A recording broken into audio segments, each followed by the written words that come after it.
Halo semua, selamat datang kembali di channel Fast Movie. Pada video kali ini Fast Movie akan membahas alur series yang berjudul Breaking Bad. Jika kartel narkoba identik dengan sosok pria yang menyeramkan, bengis dan juga keji, untuk serial yang satu ini akan sangat berbeda, di mana seseorang yang dianggap sebagai pria dewasa dan bisa menjadi panutan, bertransformasi menjadi kriminal kelas kakap. Tapi sebelum saya melanjutkan pembahasan film ini, saya kembali mau ngingetin kalau video ini mengandung full spoiler. Jadi buat kalian yang belum pernah nonton filmnya, saya sangat menyarankan untuk menonton terlebih dahulu secara utuh. Film dibuka dengan memperlihatkan seorang pria yang mengendarai mobil RV. Ia tampak sangat gusar, seolah ia baru saja melakukan tindakan kriminal. Hingga akhirnya mobil itu terjerembab di ruas jalan. Dengan kondisi mobil yang sudah tak bisa dipakai lagi, akhirnya membuat pria itu pasrah. Apalagi saat ia mendengar sebuah sirene yang ia anggap sebagai sirene mobil polisi. Ia lalu mengambil pistol dan handycam di dalam mobilnya. Ia sempat merekam dan berpamitan kepada keluarganya, seolah hari ini adalah hari terakhirnya hidup di dunia.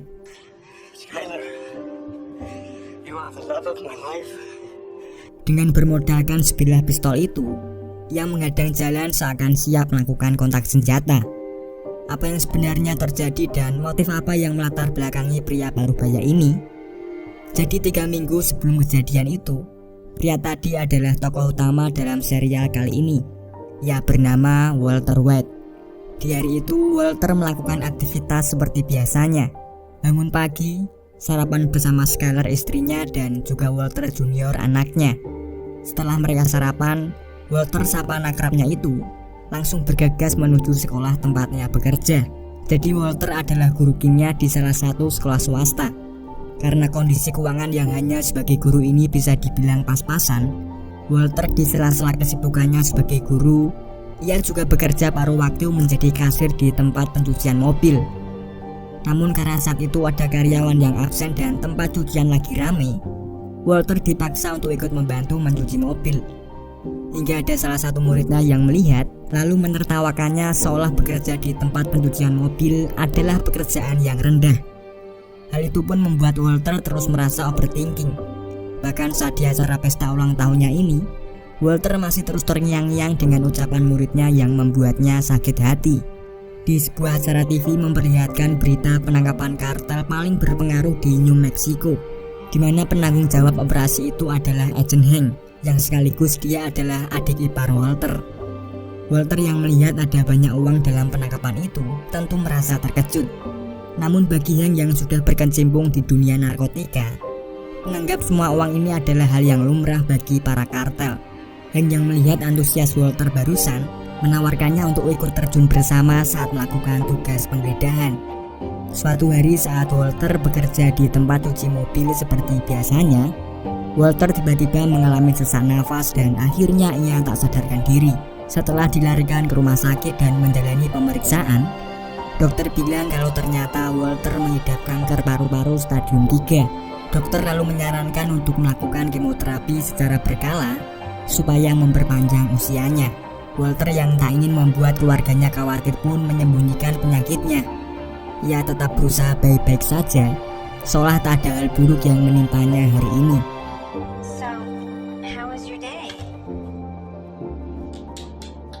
Fine.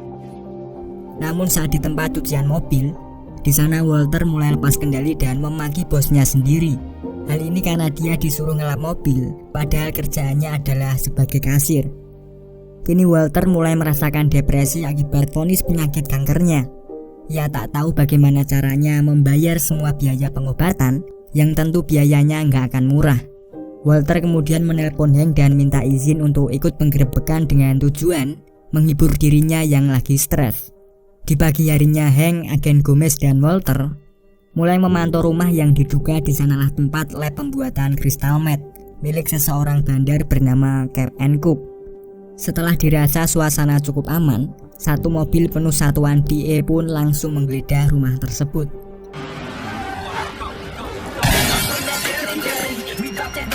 Dan juru masak crystal meth bernama Emilio Koyama ini pun akhirnya berhasil dibeku oleh Satgas DEA. Hank dan Agen Gomez sebagai pemimpin operasi itu langsung bergegas untuk melakukan penyelidikan terhadap Emilio. Walter yang menunggunya di dalam mobil tak sengaja melihat pria yang meloncat dari rumah sebelah. Dari gelagatnya sepertinya dia tengah mencoba melarikan diri.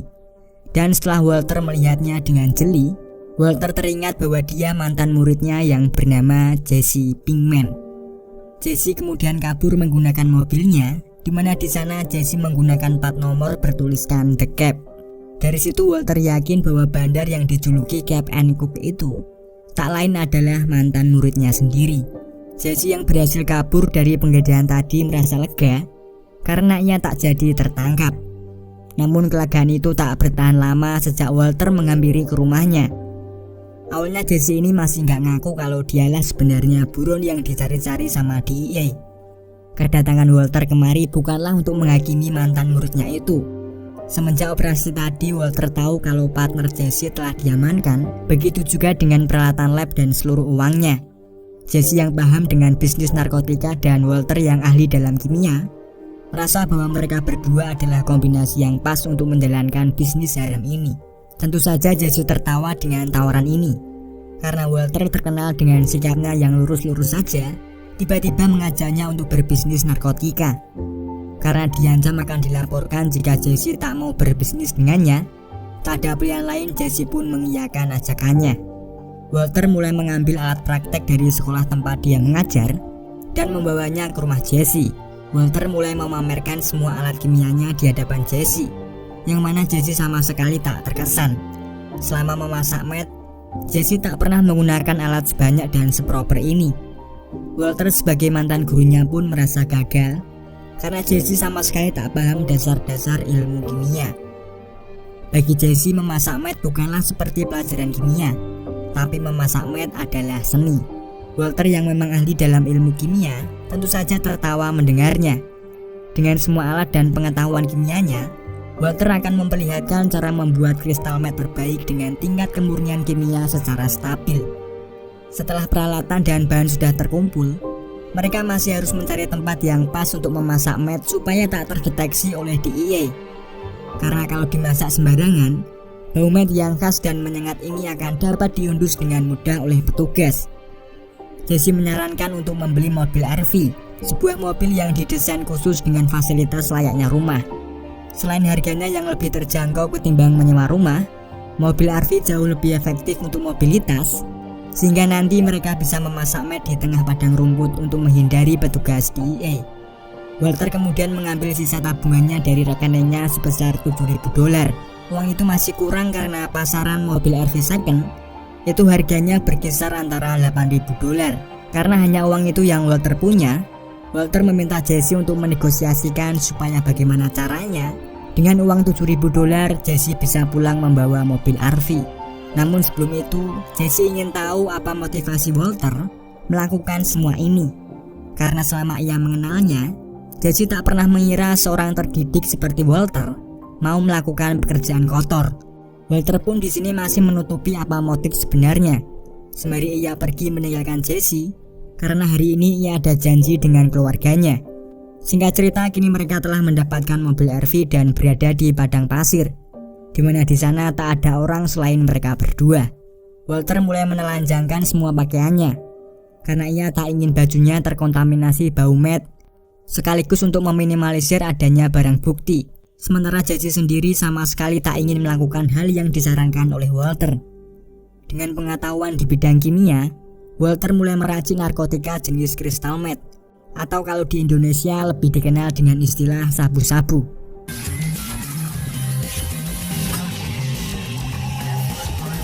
Dan jadilah crystal meth dengan kemurnian yang cukup sempurna. Selama Jesse berkecimpung dalam memasak, ia tak pernah mendapatkan hasil sebening dan semurni ini. Jesse mulai memuji dan mengakui kehebatan Walter, mengingat ia baru pertama kali dan hasilnya memuaskan. Bagi Walter, semua yang ia lakukan ini hanyalah pelajaran kimia dasar, dan ia juga cukup senang karena hasilnya sesuai yang Jesse harapkan. Jesse pun tak sabar ingin mencoba produk barunya. Namun Walter melarang karena kita hanya akan membuat dan menjual saja. bukan untuk dikonsumsi pribadi, karena jika hal ini diteruskan akan mengurangi keuntungan penjualan. Jesse pun akhirnya mengambil sampel dan menawarkannya kepada bandar bernama Crazy Eight. Jadi Crazy ini adalah sepupu dari Emilio, partner Jesse yang telah tertangkap. Ia tak mengira setelah tertangkapnya Emilio, kini Jesse kembali menjual meth. Ia menduga kalau Jesse lah yang telah melaporkan Emilio kepada DEA, mengingat hanya Emilio lah yang tertangkap, sementara Jesse masih bebas menjual meth-nya. Namun ungkapan itu langsung dibantah dan alangkah terkejutnya saat Jesse melihat Emilio kini telah bebas. Crazy yang tahu kalau pasti produk ini bukan Jesse yang buat, memaksanya untuk menunjukkan di mana ia mendapatkan barang ini. Jesse pun akhirnya membawanya ke hadapan Walter. Melihat keahlian memasaknya, Emilio mulai menawarkan supaya Walter mau bekerja dengannya. Tapi saat Emilio mengenali wajah Walter, ia teringat kalau Walter pernah bersama agen DEA saat Emilio ditangkap. Ia pun mengira kalau sebenarnya Walter adalah informan DEA.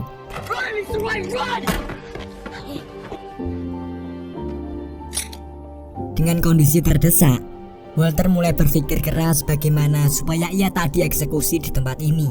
Walter akhirnya menawarkan akan mengajarkan formulanya dengan jaminan ia harus dibiarkan tetap hidup.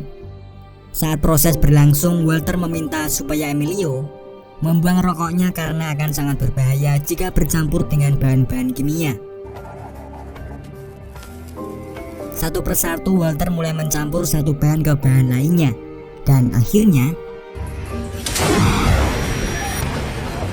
Walter mulai mengunci mereka berdua di dalam mobil dan membuat mereka tak sadarkan diri.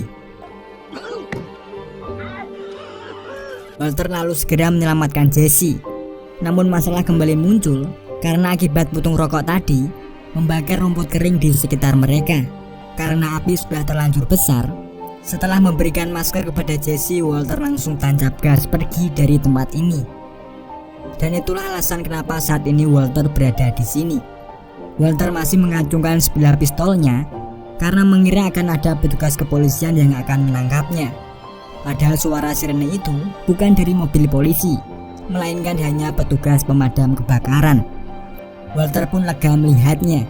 Setelah Jesse sadar, Walter mulai menjelaskan kalau baru saja ia meracuni Emilio dan Crazy Eight dengan membuat gas beracun bernama Phosphorus Hybrid, di mana sekali hirup saja akan membuat nyawa seseorang melayang.